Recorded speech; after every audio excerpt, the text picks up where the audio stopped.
Hello, guys, and welcome to this week's episode of Heavy Metal Tones with me, your podcast host, Tony Evans. Now, this one's a bit of an interesting one for me. I've waited to almost 120 episodes before I could tackle this particular album. You would know by the obviously by the description you clicked on that it's The Lies Down On Broadway by Genesis.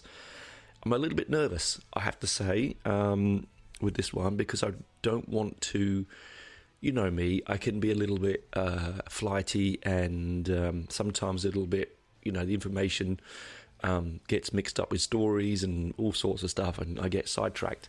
But I really want to give this one its due care and diligence, because it is one of my favourite albums of all time, possibly truly my favourite, actually. And it means a lot to me. And so I know it's not, heavy metal, guys. I know it's not. Last week we did, a brief trip into the early days of death metal, and it was a very heavy and very dense and very aggressive subject matter. And so I thought I'd like to try and do a classic album and something a little bit lighter and a bit more, easy on the ear if you're going to listen to the album. And here it is. It's The Lies Down on Broadway. It's Genesis. There's their sixth studio album. Now, those that don't know who Genesis are, so if you're new to the channel, new to the show, or new to rock in general, maybe you might not know that I also do love progressive rock, which is, again, I did an episode called "Prog It's Not a Dirty Word," and it isn't a dirty word. It used to be. We used to hide in the shadows. Us metalheads and punk lovers, we go and not listen to tell people I like Genesis or Yes or Van der Graaf Generator or Jethro Tull or God forbid, I'll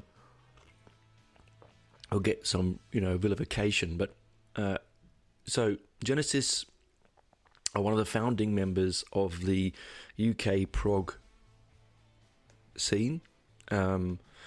Most of you young people out there in the world will listen to it and go, what do you mean? Isn't it all about Invisible Touch and I Can't Dance? No. Dip further back into the years before Peter Gabriel left the band, the era that I only listen to. I don't do anything after Gabriel. Oh, no, that's not true. I like Trick of the Tail and Wind and Wuthering. They were the two albums post-Gabriel that were very much like Gabriel, and then they changed their direction. And that's up to them. It's their choice. They can do what they want musically. It'd be boring if people stayed in the same lane every day, wouldn't it? All their lives. So good for them. I'm happy that they did what they did. They made lots of money. They got a lot of recognition. But the real true sort of artistic endeavours, I think, come early. Of course, with amazing albums like Foxtrot and Selling England by the Pound. Okay, with brilliant long epic songs and like Music Box and Supper's Ready and Cinema Show. They were the sort of cornerstone of what I would truly believe. I truly believe that they are the ultimate epitome of progressive rock music. Very much like Yes, or very similar, because they're pastorally English. They're very flouncy and flamboyant. They're very sort of how I've all described, and I said it to my mate John ages ago, and I'd sort of stick by it. They're not an angular sounding band. You know what I mean? The musical form is quite soft and fluffy and cloudy, even though it's got strong parts in it. Don't let that put you off. And people go, "Oh no, don't listen to fluffy music." No, it's not fluffy. But what I mean is, it's not stabbing and angular and aggressive. It's heavy. There's a lot of heaviness in. The Fourth of Firth is one of the best guitar solos ever written by Stephen Hackett. But it's just very typically English. It's so English. The Canadians did it well, as well, and some American prog, but mainly it's. Or even Dutch, but mainly it's the UK scene. And anyway, so that's the band, right? So it consists of Peter Gabriel on vocals, Phil Collins on drums, Mike Rutherford on 12-string guitar and bass, Tony Banks on keyboards, and Peter Gabriel on vocals. So that's the band, and that's the core band. Of course, once Pete left and Stephen left, it became, I think Rutherford took control of most of the guitar parts, and vocals were taken over by Phil Collins, and he does a good job, particularly on Wind and Wuthering and Trick of a Tale, but beyond that, not really my scene. Anyway, 6 studio albums released on the 18th of November 1974 by Charisma Records. It got into the top 10 of the UK charts, but it peaked at 41 on the Billboard US 200 charts. At the moment of releasing their album, it was the longest album they'd produced. It's the first double album, and I think that it being a double album is probably the right thing for it, because they would not have got the emotion and emotiveness across on a single album. I have got in my collection somewhere a single version of it. They did release it around the world, where they cut a lot out just to try and sell it as see if they could package it differently, and it doesn't quite work. You lose all of side 3 and 4. I'm not quite sure how it even is sort of. I've got to find it. I think it's only I've got it on a CD. I don't have it on vinyl. But I could also be imagining it. I'm sure I thought I had a copy of it, but anyway, I think it was French. But again, that could be wrong. Those that can Google it and find out until if I'm just imagining it. There was a lot of progressive album bands were playing with a thing called a concept album. Now these days, concept albums are not too much a dirty word, because particularly in the heavy metal field, Operation Mindcrime by Queensryche is a good example of modern metal in telling a progressive story. Now, concept albums, those again not sure what they are. It basically is, instead of just being an album. So the reason records were called albums was because when they first released 78s on wax, shellac discs and records, they could only get a certain amount of music on one side, and so they would be bought maybe for a suite of music, say like Handel's Messiah or Holt's the Planets or what, or something like that, Wagner. They would all be put into a like a big folio, like a photo album. There were 8 or 9 of them, maybe even 10 up to 12 in some albums. And because it was like a photo album, the term album is born. So the concept album is, instead of just being a loosely patched together collection of musical ideas, which is what happens with most records, the band tries to emote a story through music and through lyrics and through concept. So from the beginning of the record to the end of the record, you follow a storyline. And there are some brilliant ones out there. Of course, Marillion's Misplaced Childhood. Again, Lies Down on Broadway. If you want to look at Rick Wakeman's Journey to the Centre of the Earth, or his, Henry VIII and his 6 wives. There's a lot of, I know that Alan Parsons' project, the Tales of Mystery Imagination, is not possibly, I would call, a concept album, but it's a collection of all of Poe's, it's music inspired by Edgar Allan Poe. So in theory, it's a concept because that is the concept. It doesn't have to be a story. I think what people get wrong with concept albums is that they think it has to be, you have to have protagonists and direction, and that's not always the case. You can have a concept album if for instance, you did, you put all of, Monty Python's sketches to heavy metal. It would be Python metal, wouldn't it? That would be the concept. I love the idea of that, by the way. So anyone out there is listening to that, I'm all for it. You know what I mean? So there is where the concept sits.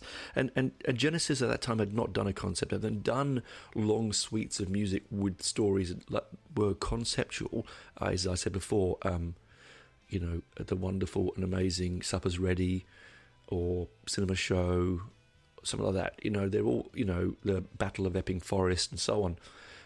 That they needed to do something different, and they sat down and thought they want to be a step of the game. They don't want to be the same thing all the time, and so they decided to do a concept album, a longer double album.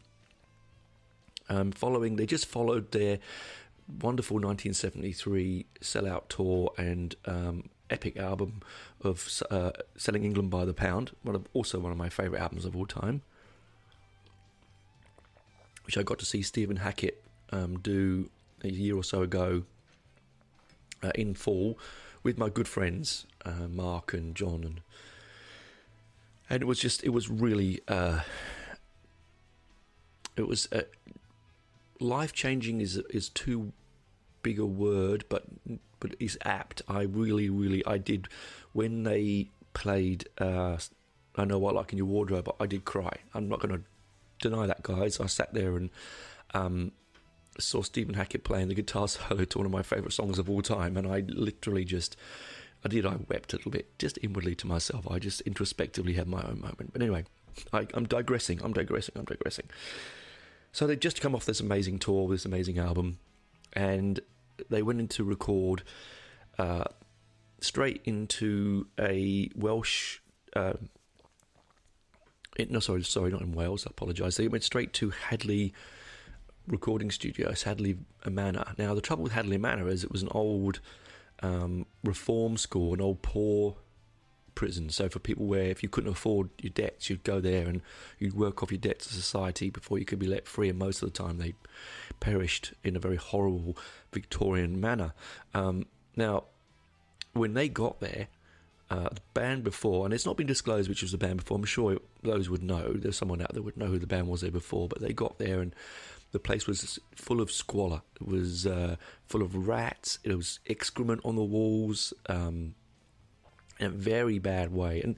And to all intents and purposes, I did once see an interview with Peter Gabriel when he said that the premises was quite haunted. They had a lot of experiences late at night when they were trying to mix and record, or not mix, sorry, just rehearse. They got a lot of issues, machines not working, lights going on and off, noises that would interrupt the recordings and so on. So pretty interesting start to what I would consider a very interesting album. Sorry, I was having some tea.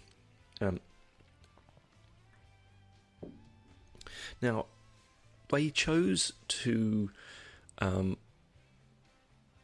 make this album at quite an interesting time in the band's career, because I'm just moving paper around my notes. Sorry, guys.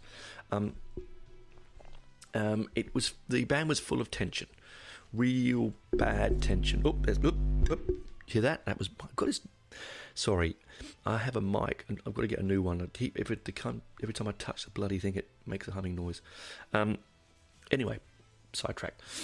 They had a real sort of issue within the band, like a lot of bands. They've been together for, at that time, coming up to close to sort of 7 or 8 years, and they've been at university together, most of them, except Phil and Steve. And as it does with a lot of these bands, tension arises because when you meet when you're young, you grow, don't you? And as you're growing together, like a family, like my family in particular, they just moved apart. They just separated because they're different people, and there was divorce going through band members. There was marriages. There was childbirth. All sorts of things that were happening. Peter Gabriel, for instance, his first wife Julie was having her first child, and it was a rather tricky and hard labour for her and for Pete, and the band weren't very helpful. And then retrospectively, Mike Rutherford has said in the future that he wished he'd been more understanding. They all were a bit aggressive and a bit standoffish with what was unfortunately a sad or hard time for both of Pete and his wife. But again, as I said, people do and say things, particularly in our creative environments. And also at the same time, Pete disappeared for a month on end because he was sort of hijacked by William Friedkin, the director and writer of Exorcist. William had seen Peter's writing on the 1973 live album, Live Genesis, some of the notes. Genesis Live, some of the notes, like he'd written some surrealist notes, and he'll make a really good screenwriter. So he sort of got Pete at his lowest ebb, and off they went, causing all sorts of chagrin, as you can imagine, with the band. There they are, 3 months in this horrible place trying to write music, and poof, off goes their lead songwriter and vocalist. For good reasons, his wife having a baby, but then because he just wants to go and write this script with William. And William found out that he would split the band up if they kept doing this project. So because he's a big Genesis fan, he sort of was like, no, I'm not having that on my consciousness. This is only conscience. This is only a whim idea. Like it's just spitting into the wind. So Pete rejoined the band we carry on recording the album. They moved from there. They moved. Oh, damn it! I'm so sorry, guys. They moved from this. I'm going to move the speaker 1 second. There we go. They moved from Headley, then to the place where they would finally lay down most of the music. Glass Pants Studios in Wales. What a great name, huh? Glass Pants Studios, I love it. And that's where they would mainly jam sessions that they would record. And that's how Genesis used to record quite frequently. They would jam and take from the jam those pieces of music, go forward. That's why a lot of their music is so unpredictable and different to most structured modern music of the time in the early 70s. This album also, for me, feels the beginning of the end for Stephen Hackett as well, because even though he recorded 2 more albums with the band afterwards, I feel that his presence on Selling England by the Pound was so huge. I said the solo in A Fourth of Firth is so amazing that I think there might have been some jealousies, who knows, because he didn't go to university with them like the rest of like Gabriel and so on did. Him and Collins were separate. They were later involvements, and after Anthony Phillips left, that's when Steve came in. And I just feel that if you listen to the albums in order, particularly after listening to Selling and then listen to this album, you will find it's much more Tony Banks orientated. So there's nothing wrong with the fact that it's very keyboard heavy, and there's a lot of people out there, good friends of mine, and I've mentioned him before, John loves his keyboard heaviness, and because he's a keyboard player, also a good, talented guitarist as well, but he's still a very talented keyboard player, and or pianist, whatever. And it's very laden in that respect. There are some lovely, and we'll talk about the music itself in the second show, but just on that respect, it's quite. There's a few pieces of really nice classical guitar in it, and some really to be okay for some good electric lead guitar, but it is very almost like he's not there. I saw, very lucky, earlier in the year I went back to visit my dad in England, and I saw a musical box do the entire Land Lies Down on Broadway, and it was something stunning. And I was focusing heavily on Steve because I'm a big Steve fan and watching him. I was at the Hams of Odeon, or the Apollo now, and it's still the Odeon to me. And I was looking down on him, and I thought, yeah, you really don't have as much to do in this album as I really often thought you did. It does feel like a very Tony Banks trip. Anyway, so where was I back on that one? So they've moved to Glass Pants Studios in Wales, and this is where they start to do their jamming. I'm going to go and get some fresh tea, sort my mic out so it doesn't hum anymore, and we'll talk to you on the other side. There's more to learn about this amazing album coming right up. Look around. You can find cars like these on AutoTrader. New cars, used cars, electric cars, maybe even flying cars. Okay, no flying cars, but as soon as they get invented, they'll be on AutoTrader. Just you wait. AutoTrader.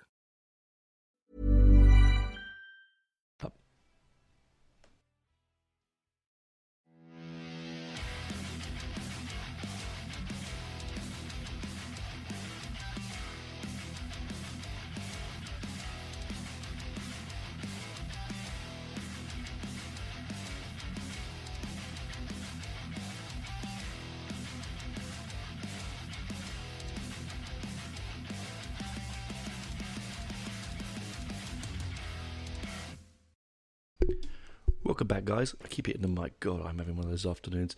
As I said before, at the beginning of the episode, just towards the end there, that they all located back to Glass Pants Studios in Wales to lay down the album. Now, it was a time when Gabriel was away, and so most of the music was laid down without him being there. And that comes across, I think that really does come across in the album and its feel. It doesn't, even though it is my favourite album of all time, and truly I think it is, it does feel sort of antiseptic compared to the more warm and deeper tones of the previous albums. And I think that comes back to one of two things. Firstly, Glass Pants Studios doesn't have its own recording studio, so they had to use a mobile studio. They used Islands Records mobile studio, and for you music nuts here, I'm going to try and find what I wrote down. Hang on, bear with me, lots of scribbling. Where is it? Here we go. It was Glass Pant Manor, sorry. And they basically used 2 times 3M 24-track recorders, a Helios electronic 30-input console. Now, Helios, every heavy rock album made in England from 69 to 79 was made on a Helios. Excuse me, that phone's ringing in the background. Ignore that. No one's sorry. There we go. It's live. 1 second, I'm going to pause until that bloody thing stops ringing. Don't need to be telemarketers anyway, you know. I'm going to call your home number anymore. Anyway, so yes, so everything between 69 and 79 was recorded on that. It's a British company.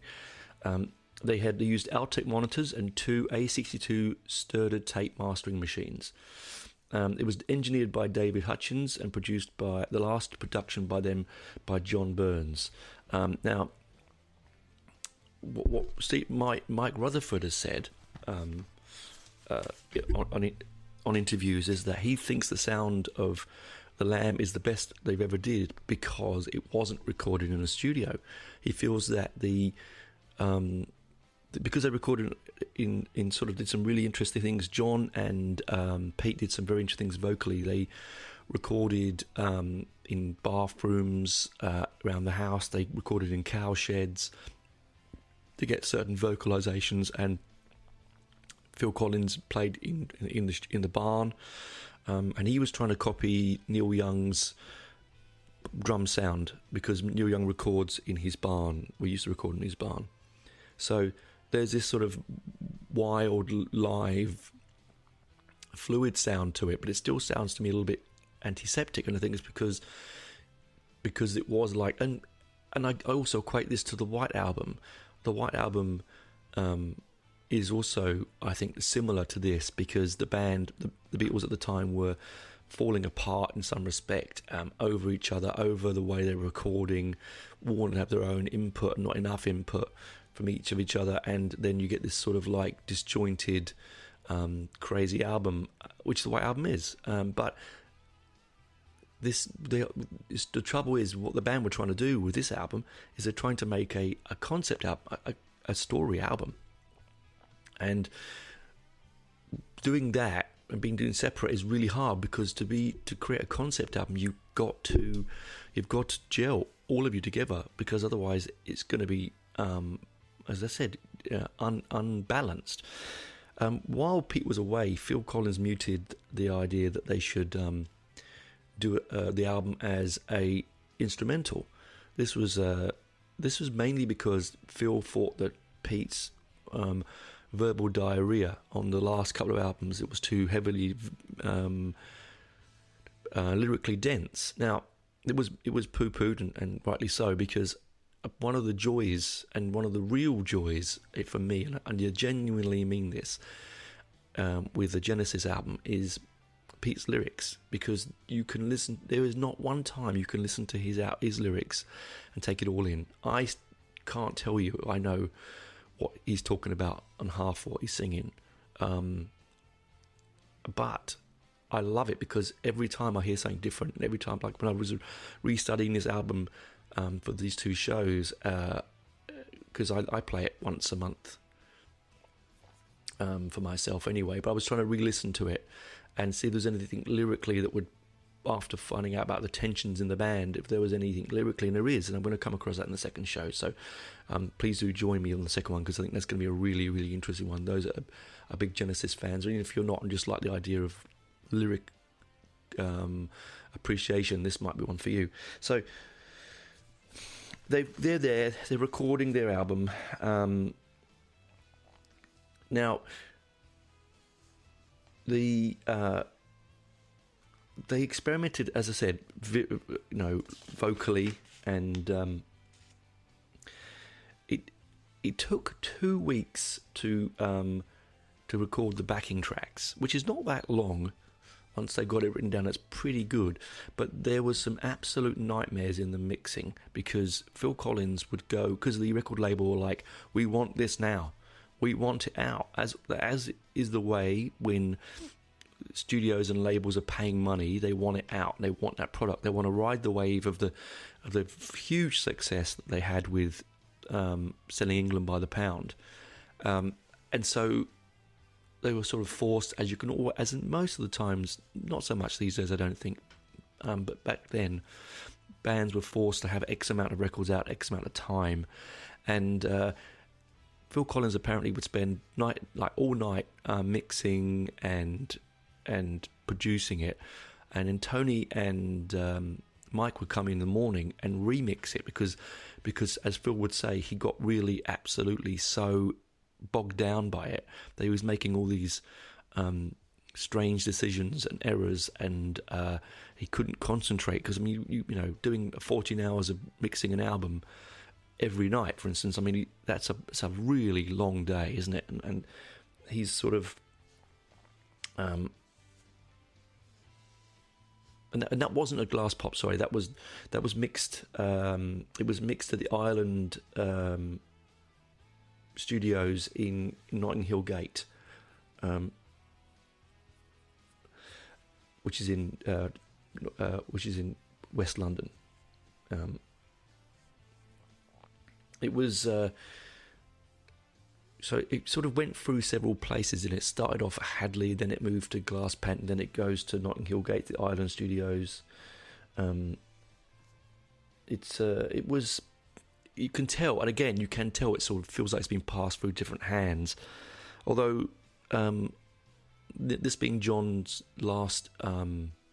Byrne's last production for the band, you can almost tell the difference when they moved from the Lamb onto Wind and Wuthering and Trick of the Tower, it does start to sound a little thinner. John had this way of making a very big sound, and a way of he's not like a lot of those genius engineers and producers that sort of can get more out of the analog equipment than anyone else could do. Like they just do things, this sort of alchemy that they get from that, right? They just do. Now, I'm going to talk about briefly, quickly. I'm going to talk about we've talked about the band, how they came about, the concept, having a concept album, issues within the band. This just happens, and I think sometimes issues within bands make for a more exciting album. Don't you think? Sometimes that little frisson, little bit of spark, a little bit of anarchy and anger, a little bit of resentment, sort of, I don't know, sort of, what was my dad would say? It gilds the lily, right? So, we have, and also, when they were thinking about the concept, we'll talk about the concept a little bit later on, actually, but when they were originally talking about thinking of a concept album, now I've got to read this because I wrote it down, and I don't know I can remember it. The original idea was by Mike Rutherford. One second. Ooh, radio, listen to this quality radio. Oh, here we go. It was a bit of I have to say, when I first read this, I thought, really? Am I really reading this? Okay, so it was originally, the concept was going to be of The Little Prince, which is a fairy tale story, and the band, well, particularly Pete, he said, no, it's too twee. Yes, written by Anton de Saint-Exupéry, a French writer, and can you imagine? It would have been, I don't know, it'll be like chocolate boxy, and it's so Tony Banksy as well. I'm not having a go at Tony Banks, but a little bit too, if there's anything flowery and remotely, I don't know, remotely sort of overly classical, it's usually Tony that's the problem in the band. But that's just me being, whatever. So thank goodness that they let Peter decide what the concept would be.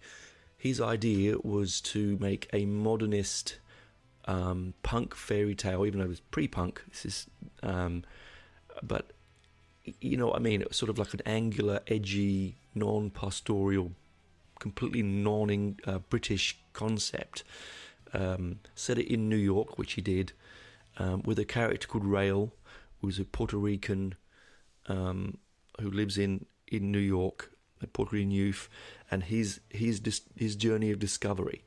Now, there was a bit of issues because he chose Rael, Rael, as the name because it was ethnic based. It's not attached to any particular ethnicity. But at the same time, The Who had released Who Are You? Oh no, sorry, hang on, not Who Are You? Wrong one. One second. No, The Who Sell Out. Sorry. Now it didn't stop him using the name. He carried on with it. It was it annoyed Pete apparently quite sort of prodigiously for a little while, but it's like anything. Great minds think alike, don't they? It doesn't matter really. Both albums are equally as fantastic, although I would say that The Lamb is a much more accomplished album than Who Sell Out. But I love The Who. I'm not having a go, so I love The Who. So so there's Rael, and it's his coming of age, his sexual awakening, his surrealism. It's his journey through the streets and subways and the dark parts of New York and his mind in the 70s. It was described as a sort of an allegory a version of the Christian allegory of Pilgrim's Progress. It was based, has Jungian or philosophy feels to it. So that's Carl Jung. It also has this. If you've ever seen Alexandra Jodorowsky's El Topo, if you have seen it, you won't forget it. One of the craziest movies ever made. There's not.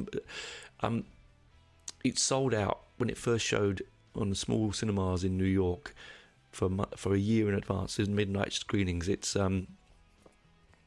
not something you watch with your family and friends if they've got any kind of issues, because it's wacky, surreal, violent, drug related. It's a trip, basically. People used to get stoned and watch it. It is, there's some very, very odd bits in it. Let's just say that, at least there's some thing with dwarves and all sorts of things. Anyway, he also made one of my favourite movies of all time, was Santa Sangria. That is, I'm not going to go on about that movie because this is not the program for it, but you can see why when you watch El Topo or Santa Sangria, you can see where the surrealism comes from. I think Pete was also very influenced with the Dali-esque side of life and surrealism in general, like a lot of people were in the early to mid 70s. Drug use was on the rise. People wanted to experiment and see beyond the dullness of life that the early 70s was leading, particularly in the UK. And so they were reaching out for everything unusual, and Pete reached out for this. So he name checks in this album some really interesting people. Like he name checks, and I didn't know this was. I've sung this lyric in my head and to this music ever since I was 15 when I first heard the album. And he mentions people like Carl Chessman. He says Carl Chessman sniffs the air. Now, I didn't know who Carl Chessman was until I did some research literally yesterday. He was a mass serial rapist that was convicted in 1949 and executed for his crimes. So, I mean, again, I'm sure there are millions of people out there that have listened to this album, sung that lyric, and had no idea. When he says Carl Chessman sniffs the air, well, it's quite revolting when you think about it, right? But he's using these American imageries. He uses I've also got Lenny Bruce. He mentions, and we all know who Lenny Bruce is. If you don't know who Lenny Bruce is, he was a stand-up comedian who rewrote the book on how to offend people and use your words on a stage to denounce stupidity, racism, xenophobia, anti-Semitism, and he was found dead in his bath at a young age. People say he was murdered by the FBI, but it's getting all these conspiracy theories. He was arrested for using the obscenity laws. So it was it was the 60s. It was the same time as the whole JFK thing. And the Martin Luther King and so on. And he also mentions Groucho Marx, Marshall McLuhan. I didn't know who Marshall McLuhan was. I had to check that. And Marshall McLuhan was a Canadian philosopher who founded the media theory, which is the effect of media, i.e. newspapers at that time, cinema and TV, on the mind of the populace. Wonderful forward thinking. And now I've listened to that, and we're going to talk about the lyrics and stuff in the next episode, but when I listen to that now,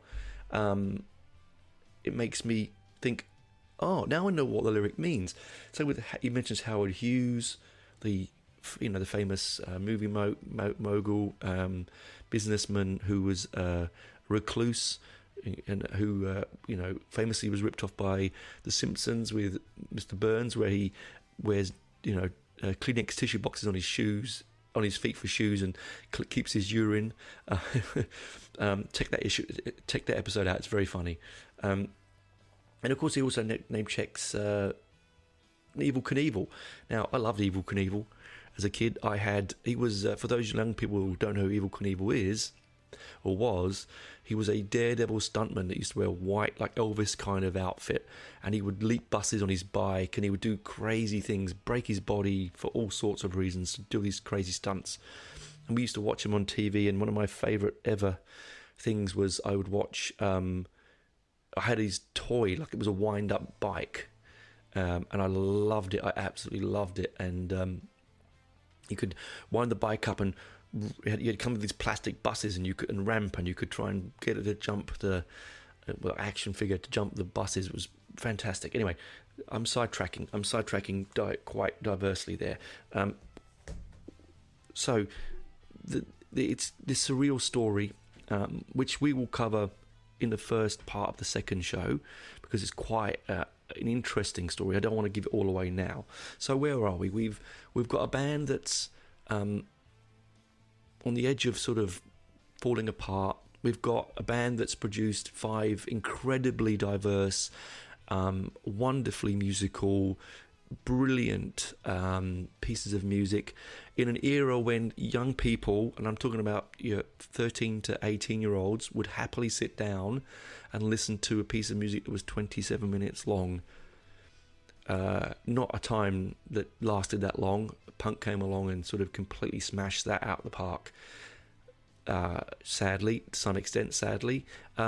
So it's sort of, in some respects, punk made music, but it also dumbed it down. And that isn't a bad thing for people who just want entertainment. It's not a bad thing, but it's like I have the same issue at the moment where I struggle to watch a movie all the way through.